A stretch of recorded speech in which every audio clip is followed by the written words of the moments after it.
Back cinema చూసినట్టు చెప్పాను ఈ సినిమా నెక్స్ట్ లెవెల్ అని. దాని తాత తీసారు, దాని పేరే Tillu square.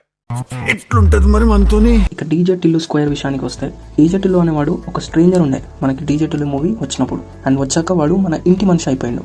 So DJ Tillu square మీద మనకి ఎక్స్పెక్టేషన్స్ అనేది ఒక పీక్స్ లోకి వెళ్ళిపోయినాయి. టిల్లు స్క్వేర్ మాత్రం మనకి డీజే టిల్లు కంటే డబుల్ ఎంటర్టైన్మెంట్ ఇస్తుంది భయ్య. ఒక్కొక్క సీన్ ఫుల్ గా ఎంజాయ్ చేస్తాం. అసలు ఫస్ట్ హాఫ్ నవ్వుతూనే ఉంటాం అనుకో.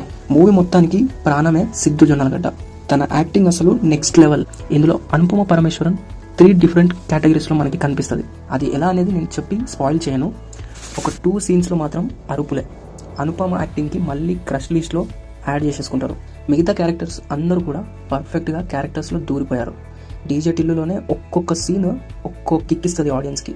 టిల్లు స్క్వేర్లో అది డబుల్ త్రిబుల్ ఉంటుంది భయ్య.